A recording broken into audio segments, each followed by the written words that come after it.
Hello everybody. Welcome back to my YouTube channel just Sandy vlogs. నా ఛానల్‌ని గనుక first time చూసినట్లయితే subscribe చేసుకోండి. నేను food, travel and life style related content share చేస్తూ ఉంటాను. అలానే డైలీ షార్ట్స్ కూడా అప్లోడ్ చేస్తూ ఉంటాను. సో, లాస్ట్ వీడియోలో పూరితో ఫ్యామిలీ వ్లాగ్ అని చెప్పి పోస్ట్ చేశాను కదా! అది డే 1 అనమాట. ఇది డే 2. సో, ముందు రోజే మేము పూరి టెంపుల్ దర్శనం అండ్ బీచ్ అన్నీ కంప్లీట్ అయిపోయాయి. అండ్ ఈరోజైతే మేము రూమ్ వెకేట్ చేసేస్తున్నాము. సో, రూమ్ వెకేట్ చేసేసి ఇక్కడ నుంచి కోనార్క్ ఆ ఏరియా వైపయితే వెళ్దాం అనుకుంటున్నాము. అండ్ పూరికి దగ్గరలో ఉన్న కొన్ని టెంపుల్స్ అవన్నీ కూడా కవర్ చేసేద్దామని అయితే అనుకున్నాము. మ్యాప్స్‌లో హోటల్ సొనాలి అని సెర్చ్ చేస్తే చాలా వస్తాయి. సో, నేనైతే ఇక్కడ ఫోటో అటాచ్ చేశాను కదా! ఇదనమాట. ఇది పూరి బీచ్‌కి అండ్ టెంపుల్‌కి చాలా దగ్గర. మేమైతే బీచ్ అండ్ టెంపుల్‌కి నడుచుకునే వెళ్ళిపోయాము. అంత దగ్గర అనమాట.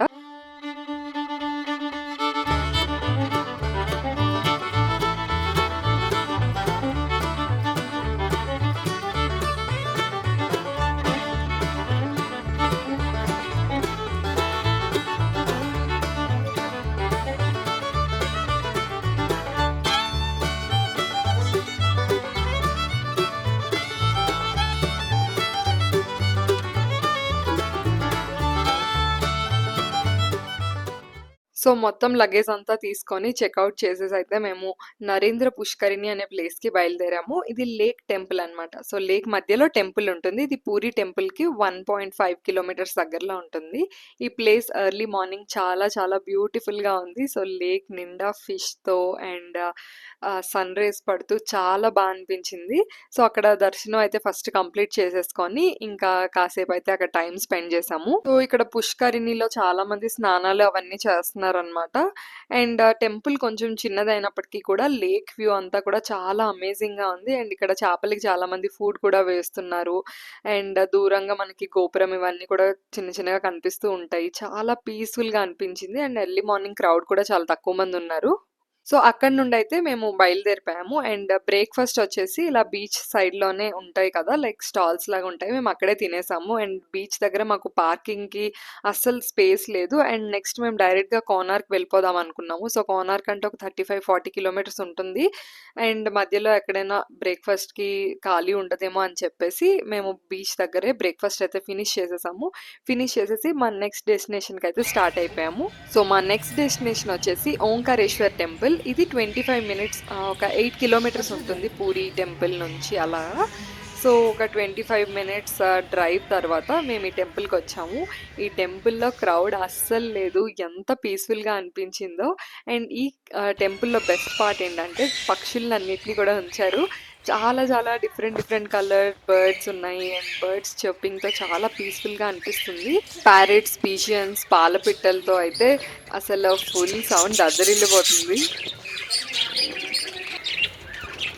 మార్నింగ్ టైం కదా! ఇంకా పక్షులన్నీ ఫుల్ యాక్టివ్‌గా అయితే ఉన్నాయి. చాలా అనిపించింది. టెంపుల్ మొత్తం అక్కడక్కడ ఇలా కేజ్‌లో కూడా కొన్ని ప్యారెట్స్ పెట్టారు.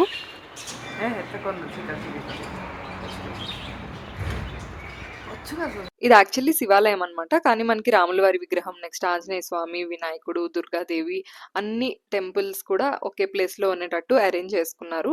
చాలా బావుంది. అండ్ ఎర్లీ మార్నింగ్ అసలు క్రౌడ్ ఎవరు లేరు. మేమైతే కాసేపు అలా వాక్ చేసుకొని ఫోటోస్ అండ్ వీడియోస్ కూడా తీసుకున్నాం. ఎందుకంటే ఈ టెంపుల్‌లో ఫోటోస్ అండ్ వీడియోస్ అలో చేస్తున్నారు. సో, వాళ్ళేమి రిస్ట్రిక్ట్ చేయలేదు. సో, టెంపుల్ చాలా చాలా బ్యూటిఫుల్‌గా ఉంది. అండ్ మంచి కలర్‌ఫుల్‌గా కూడా ఉందనమాట వైబ్రెంట్‌గా. అండ్ ఇక్కడ ఈ రథం చూస్తున్నారు కదా! ఇది పూరి రథయాత్రలో ఉన్న రథచక్రం అనమాట. ఇలాగా ఆ రథచక్రాల్ని ఒక్కొక్క టెంపుల్‌కి అలాగా ఇస్తూ ఉంటారు. సో, ఇది ఒక సంవత్సరం పూరి యొక్క రథచక్రం. అండ్ ఇక్కడ మనకి 108 శివలింగాలు కూడా కనిపిస్తాయి. అండ్ ప్రతి శివలింగం కూడా డిఫరెంట్‌గా ఉంటుంది. Like Neelakantha and Panchamukheshwara. So, అలా శివుని 108 పేర్లతో 108 శివలింగాలు కూడా ఉన్నాయి. అండ్ ఇది చాలా చాలా బావుంది. అండ్ ఈ టెంపుల్‌కి ఇదొక బెస్ట్ అట్రాక్షన్ అని చెప్పొచ్చు. సో, ఈ ఓంకారేశ్వర్ టెంపుల్ కొంచెం సింపుల్‌గా ఉండేటప్పటికి కూడా చాలా మంచి మంచి ఇంట్రెస్టింగ్ ఎలిమెంట్స్ అయితే యాడ్ చేశారు. ఇక్కడ చూసారు కదా! అన్నీ అంటే టెంపుల్ చూడడానికి వచ్చిన వాళ్ళందరికీ కూడా చాలా ఎంగేజింగ్‌గా ఉంటుంది. స్పెషల్లీ ఆ 108 లింగాలు చూడడానికి మేము ఈ వే గుండా అయితే వెళ్తున్నాము. కొంచెం ఇంట్రెస్టింగ్‌గా ఉంది కదా! సో అండ్ ఈ ప్లేస్‌లోనే మనం ఎక్కువ టైం కూడా స్పెండ్ చేయొచ్చు. కంటిన్యూయస్‌గా మనం ప్రతి లింగానికి ఒక నేమ్ అవన్నీ కూడా క్లియర్‌గా రాసి పెట్టారు. అండ్ ఈ రథచక్రం కూడా సెంటర్ ఆఫ్ అట్రాక్షన్ అనే చెప్పాలి. బికాజ్ చాలా రేర్ లైక్ కొన్ని టెంపుల్స్‌కి మాత్రమే ఈ భాగ్యం దక్కుతుంది. సో, ఈ రథచక్రాన్ని తాకడం కూడా అదృష్టంగా భావిస్తారు. అండ్ మాకస్సలు తెలీదు. అనుకోకుండా మాకు ఆ భాగ్యం కలిగింది. అండ్ ఇది కంప్లీట్‌గా ఈ టెంపుల్‌లో చాలా బ్యూటిఫుల్ అండ్ సీనిక్ ప్లేస్. రాధాకృష్ణులది కంప్లీట్‌గా మనకొక గార్డెన్ థీమ్ లాగా వచ్చి, అక్కడ మనకి రాధాకృష్ణులనైతే పెట్టారు. ఎంత అద్భుతంగా అనిపించిందో! నాకైతే ఈ టెంపుల్ ఎర్లీ మార్నింగ్ రావడం నాకు చాలా చాలా హ్యాపీగా అనిపించింది. సో, మీరు కూడా పూరి అలా వెళ్ళినట్లయితే అక్కడి నుంచి ఒక 8 కిలోమీటర్సే ఈ ఓంకారేశ్వర్ టెంపుల్‌ని దర్శించుకోండి. చాలా బావుంటుంది. అండ్ ఓంకారేశ్వర్ టెంపుల్ కంప్లీట్ చేసేసాక మేమైతే మా జర్నీ స్టార్ట్ చేసేసాము కోనార్క్ టెంపుల్ వైపు. ఆ కోనార్క్ టెంపుల్ దగ్గరలోనే మా కులదైవం కూడా ఉన్నారు. సో, అక్కడికి కూడా వెళ్లి దర్శించుకుందాం అనుకున్నాము. But we lost in route. So, చాలా సేపు ట్రావెల్ చేశాక ఇంకా లేదు కోనార్కే వెళ్ళిపోదాం అనుకున్నాము. అండ్ మధ్యలో కొన్ని టెంపుల్స్ కూడా దర్శించుకున్నాము. Like Loknath temple and Sonar Gaurang temple అని చెప్పేసి. అందులో ఐడల్స్ అన్నీ కూడా కంప్లీట్ గోల్డ్‌తో చేస్తారు. బట్ అక్కడ మనకి వీడియో అలో లేదు. సో, నేనైతే ఏమి వీడియోస్ క్యాప్చర్ చేయలేదు. అండ్ డైరెక్ట్‌గా సన్ టెంపుల్‌కొచ్చేసాము ఫైనల్లీ. సో, టెక్స్ట్ బుక్స్‌లో చూడడమే తప్ప కోనార్క్ సన్ టెంపుల్‌కి ఇప్పటివరకు నేను వెళ్ళలేదు. సో, చాలా ఎక్సైటింగ్‌గా అనిపించింది. బట్ అప్పటికే హీట్ చాలా ఎక్కువైపోయింది. సో, మేమైతే కొంచెం బాడీ కూల్ చేసుకుందాం అని చెప్పేసి కొబ్బరి బొండాలతో అయితే స్టార్ట్ చేసామనమాట. అండ్ మెయిన్ ట్రావెల్ చేస్తున్నప్పుడు ఫుడ్ అండ్ వాటర్ తీసుకోవడం చాలా ఇంపార్టెంట్. హైడ్రేషన్ అనేది ఇంపార్టెంట్. మనం తిరుగుతునేటప్పుడు బాగా నెగ్లెక్ట్ చేసేసేదే వాటర్.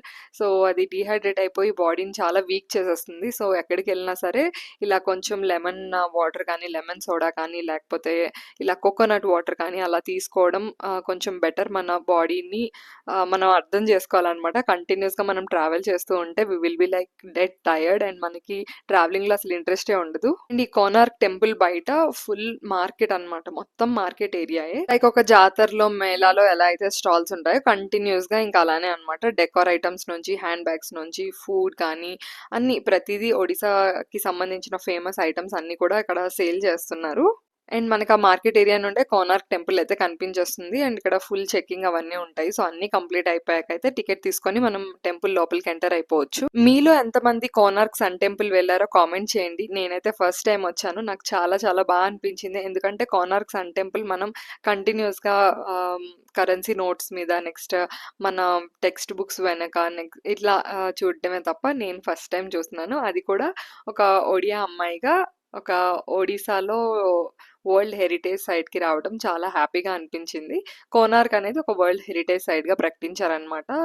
లేట్ 90స్‌లో అలా లైక్ 1984 ఆ టైంలో వరల్డ్ హెరిటేజ్ సైట్‌గా అయితే ప్రకటించారు యునెస్కో వాళ్ళు. ఈ టెంపుల్ ఆర్కిటెక్చర్‌కి we all should take a bow. చాలా చాలా డీటెయిల్డ్‌గా కార్వింగ్స్ అన్నీ కూడా చేశారు. అసలు మనం కార్వింగ్స్ చూస్తున్నంత సేపు చాలా బ్యూటిఫుల్‌గా అనిపిస్తాయి. ఐ క్యాచీగా ఉంటాయి. అండ్ ఇది ఇన్ని ఇయర్స్ లైక్ ఒక కొన్ని వందల ఏళ్ల క్రితం కన్‌స్ట్రక్ట్ చేసినప్పటికి కూడా చాలా వరకు చెక్కు చెదరలేదు. అప్పటికి చాలా డిస్ట్రక్షన్ జరిగింది ఈ టెంపుల్‌ది. అయినా సరే కొంచెం రిస్టోరేషన్ వర్క్స్ అవన్నీ కూడా చేసి ఒక షేప్‌కయితే తెచ్చారు. అండ్ సన్ టెంపుల్ అనేది సూర్య భగవానుని రథం షేప్‌లో అయితే కన్‌స్ట్రక్ట్ చేశారనమాట. అండ్ ఈ టెంపుల్ సూర్యుని రథానికి ప్రతీక అని చెప్తారు కదా! ఇందులో మనకి 12 పెయిర్స్ ఆఫ్ చక్రాలు ఉంటాయన్నమాట. రథ చక్రాలు 24 చక్రాలు ఉంటాయి. సో, ఈ 12 పెయిర్స్ 12 మంత్స్ ఆఫ్ ద ఇయర్‌ని రిప్రజెంట్ చేస్తాయని చెప్తూ ఉంటారు. అండ్ ప్రతి రథానికి 8 స్పోక్స్ ఉంటాయి. సో, మనం ఒక డేని 8 పార్ట్స్ చేస్తే ఎలానో సో, అలా రిప్రజెంట్ చేస్తారు. అండ్ 7 హార్సెస్ ఉంటాయన్నమాట. ఈ రథాన్ని లాగుతూ ఉంటాయి. సో, ఈ 7 హార్సెస్ 7 డేస్ ఆఫ్ ద వీక్‌ని రిప్రజెంట్ చేస్తాయని చెప్తారు. అండ్ ఈ కోనార్క్ సన్ టెంపుల్‌ని సన్ డైల్ లాగా యూజ్ చేసేవారు. అంటే రథం యొక్క స్పోక్స్ యొక్క షాడోస్‌ని బట్టి టైమ్ కాలిక్యులేట్ చేస్తారు. సో, ఇప్పుడు కూడా అక్కడున్న టూర్ గైడ్స్ షాడోస్‌ని బట్టి ఎగ్జాక్ట్ టైమ్ అయితే చెప్పేస్తున్నారు. చాలా షాకింగ్‌గా అనిపించింది. అండ్ చాలా ఇంట్రెస్టింగ్‌గా కూడా అనిపించింది. అదే మేము కూడా కాలిక్యులేట్ చేయడానికైతే ట్రై చేసాము. But there will be some technique కదా! సో, అది మాకు తెలియలేదు.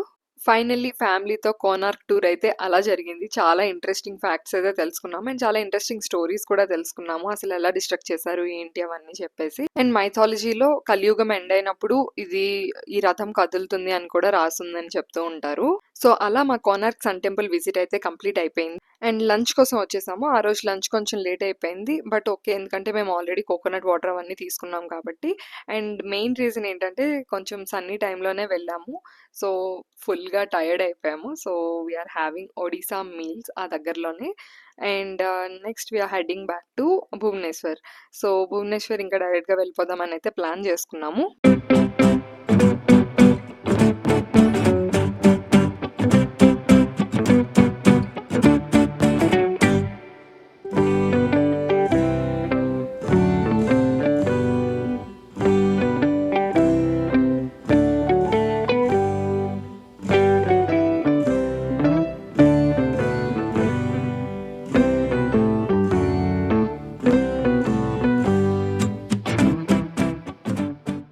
బట్ మధ్యలో ఒక బీచ్ కనిపించి ఆగిపోయామనమాట. ఇది చంద్రభాగా బీచ్. చాలా చాలా బావుంది. స్పెషల్లీ సన్‌సెట్ టైమ్ కదా! ఇంకా అలా చూస్తూ ఇగ్నోర్ చేయలేకపోయాము.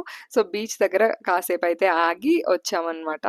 సో, చాలా పీస్‌ఫుల్‌గా అనిపించింది. సో, ఫ్యామిలీ అందరం కలిపి కొన్ని ఫోటోస్ అవన్నీ తీసుకున్నాము. అండ్ ఈ వీడియో నేను 2 మొబైల్స్‌లో షూట్ చేశాను. ఒకటి షార్ట్ కోసం అండ్ లాంగ్ వీడియో కోసం. అది ఆల్రెడీ నా ఛానెల్‌లో అప్‌లోడ్ చేసేసాను. చూసేయండి. చాలా చాలా క్యూట్‌గా అనిపించింది. బీచ్‌లో అరౌండ్ మేమొక half an hour time spend చేసుంటాము. సో, బీచ్‌లో సన్‌సెట్ చూసేసైతే మేము మా జర్నీకి ఇంకా రిటర్న్ అయిపోతున్నాము. తినే నా పర్సనల్ ఫోటోగ్రాఫర్ అనమాట. సో, ఫోటోస్, వీడియోస్ అన్నీ కూడా మా మరిది గారు చాలా బాగా తీస్తారు. సో, తనకి ఐఫోన్ ఉంది. సో, ఎప్పుడు ఎక్కడికి వెళ్ళినా సరే తను కూడా మాతో వచ్చారంటే ఇంకా హ్యాపీ. ఫోటోస్, వీడియోస్ కోసం అసలు టెన్షన్ పడక్కర్లేదు. అండ్ భువనేశ్వర్ వెళ్ళే దారిలో ఫస్ట్ మేము రామచండీ టెంపుల్‌కొచ్చాము. ఇది మా కులదైవం అని చెప్తారు. సో, ఎలానో ఇంత దూరం వచ్చాం కదా అని చెప్పి ఒకసారి అందరం దర్శించుకుందాం అని చెప్పి వెళ్ళాము. అండ్ లోపల ఎక్కువగా వీడియో అలో లేదు. సో, వీడియో అలో లేని దగ్గర అయితే నేను ఎక్కువ క్యాప్చర్ చేయలేదు. సో, ఒక మెమరీగా ఉంటుందని చెప్పి అయితే కొంచెం చిన్న చిన్న బిట్స్ అండ్ పీసెస్ అయితే రికార్డ్ చేసుకున్నాను. So, finally we are heading back to Bhubaneswar. ఇంకా నో స్టాప్స్ అనమాట. సో, మేము కార్ రెంట్‌కి తీసుకున్నాం కదా! సో, 2 డేస్ కోసం ఇది మేము భువనేశ్వర్‌లో తీసుకున్నాము. సో, భువనేశ్వర్‌లో హ్యాండ్ ఓవర్ ఇచ్చేయాలి. సో, ఈలోపే మేము అన్ని టెంపుల్స్ అవన్నీ కూడా దర్శనం చేసేసుకున్నాము. బీచ్‌లకెళ్ళిపోయాము. అన్నీ కంప్లీట్ చేసేసాము. And but the main problem is మాకు టైమ్ కన్‌స్ట్రెయింట్. సో, మేము త్వరగా భువనేశ్వర్ వెళ్ళి అక్కడి నుంచి మేము ట్రైన్ క్యాచ్ చేసుకోవాలి. ఎందుకంటే మేము వెడ్డింగ్ అటెండ్ అవ్వబోతున్నాము. మా వారి బెస్ట్ ఫ్రెండ్ వెడ్డింగ్ అనమాట.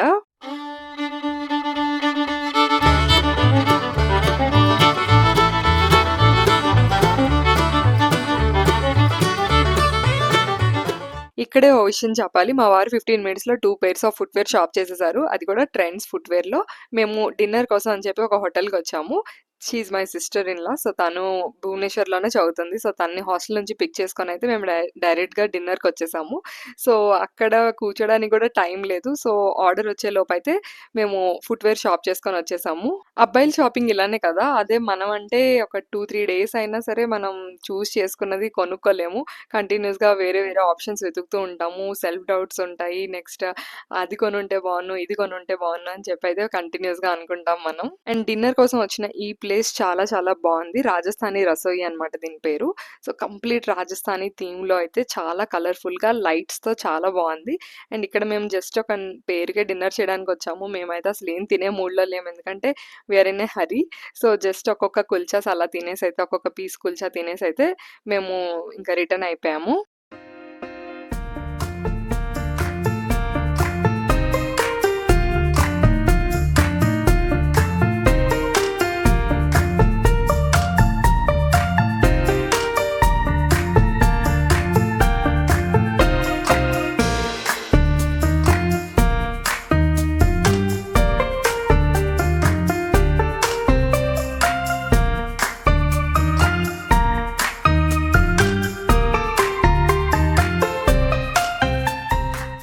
మేము డిన్నర్‌కి వెళ్ళిన రెస్టారెంట్ చాలా చాలా బావుంది. ఇంకొంచెం టైం ఉంటే ఇంకొంచెం ఎక్కువ ఫుటేజ్ అయితే షూట్ చేసేదాన్ని. క్లియర్‌గా షార్ట్స్‌కి, లాంగ్ వీడియో అన్నిటికి అని చెప్పేసి కొన్ని ఫోటోస్ అయినా తీసుకునేదాన్ని. కానీ కుదరలేదు.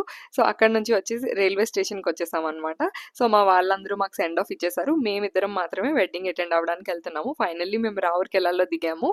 సో, పొద్దున్నుంచి ఏం బ్రేక్‌ఫాస్ట్ చేయలేదు. అండ్ దిగ్గానే అసలు మాకు టైం లేదనమాట. రూమ్‌కి వెళ్ళి వెంటనే స్నానాలు అవన్నీ కంప్లీట్ చేసుకొని హల్దీకైతే రెడీ అయిపోయాము. హల్దీ చూసారా చాలా చాలా గ్రాండ్‌గా జరిగింది. హల్దీ అనే కాదు ప్రతి ఈవెంట్ కూడా చాలా జరిగింది. And we enjoyed a lot. ఇదొక డెస్టినేషన్ వెడ్డింగ్ కైండ్‌లో జరిగిందనమాట. ఒక ప్యాలెస్‌లోని చాలా చాలా బావుంది. మా వారు బెంగుళూరులో పెళ్లి అవ్వకముందు ఉన్నారు కదా! సో, వీళ్ళందరూ కలిసి ఒక రూమ్‌లో ఉండేవాళ్ళనమాట అపార్ట్‌మెంట్‌లో. సో, తిను మా వారి బెస్ట్ ఫ్రెండ్ అనమాట. సో, మేము నవంబర్‌లో ఒక వెడ్డింగ్ అటెండ్ అయ్యాం కదా! కోల్‌కతాలో. తను కూడా బెస్ట్ ఫ్రెండ్. సో, మా వారికి చాలా లిమిటెడ్ సెట్ ఆఫ్ పీపుల్ ఉంటారు. లైక్ ఒక 6 మెంబర్స్, 7 మెంబర్స్ మాత్రమే ఫ్రెండ్స్ ఉంటారు. సో, వాళ్ళతోనే ఎక్కువ కలిసి తిరుగుతూ ఉంటారనమాట. అండ్ ఇది నైట్ వ్యూ. నైట్ వ్యూ చూసారా చాలా బావుంది. సో, నైట్ అయితే మేము సంగీత్‌కొచ్చేసాము. సో, మెహందీ మేము మిస్ అయిపోయాము. సో, హల్దీ తర్వాత we were very tired continuous travel వల్ల. సో, మేము మెహందీ అటెండ్ అవ్వలేకపోయాము. సో, డైరెక్ట్‌గా అయితే మేము సంగీత్‌కొచ్చేసాము. సో, స్పెషల్లీ ఈ వెడ్డింగ్ గురించి చెప్పాలంటే ఒక బిగ్ ఫ్యాట్ ఇండియన్ వెడ్డింగ్ అని చెప్పుకోవచ్చు. చాలా బ్యూటిఫుల్‌గా ఉంది. డెకోర్ కానీ, థీమ్ కానీ, కలర్స్, లైట్స్ నెక్స్ట్ ప్రతి ఈవెంట్ కూడా చాలా ప్లాన్డ్‌గా చాలా బాగా చేసుకుంటున్నారు. నేను ఇలాంటి ఒక వెడ్డింగ్ అటెండ్ అవ్వడం ఇది first time. And sangeet stage కూడా చూసారు కదా! సో, ఎవ్రీ పర్ఫార్మెన్స్ జరుగుతున్నంత సేపు ఇదొక టీవీ షో లాగానే అనిపించింది. అసలు రియాలిటీలోనే ఉన్నామా అన్నట్టు. అండ్ ప్రతి ఈవెంట్‌లో ఫుడ్ అనేది లైవ్ కౌంటరే పెట్టారు. కాశ్మీర్ టు కన్యాకుమారి వరకు ప్రతి స్టేట్‌లో ఫేమస్ డిష్ అనేది కూడా అక్కడుంది. సో, స్వీట్స్ కానివ్వండి, డెజర్ట్ సెక్షన్ చాలా చాలా బావుంది. చాలా ఫుడ్ కూడా చాలా టేస్టీగా అండ్ క్విక్‌గా మన ముందే మనకి కుక్ చేసి ఇస్తున్నారనమాట. బిర్యానీ కూడా మనకి లైవ్ కౌంటర్‌లోనే ఉంది. నేనైతే షాక్ అయ్యాను. సో, మనం ఆర్డర్ చేస్తే ఒక 10 మినిట్స్‌లో పాట్ బిర్యానీ రెడీ చేస్తున్నారు.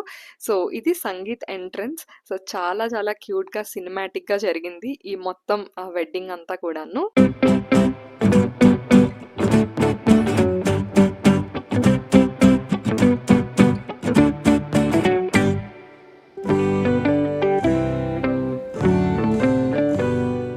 సో, సంగీత్ కూడా లాస్ట్ వరకు ఉండి, మేమైతే ఇంకా రిటర్న్ అయిపోయాము. సంగీత్ కంప్లీట్ అయిపోయాక.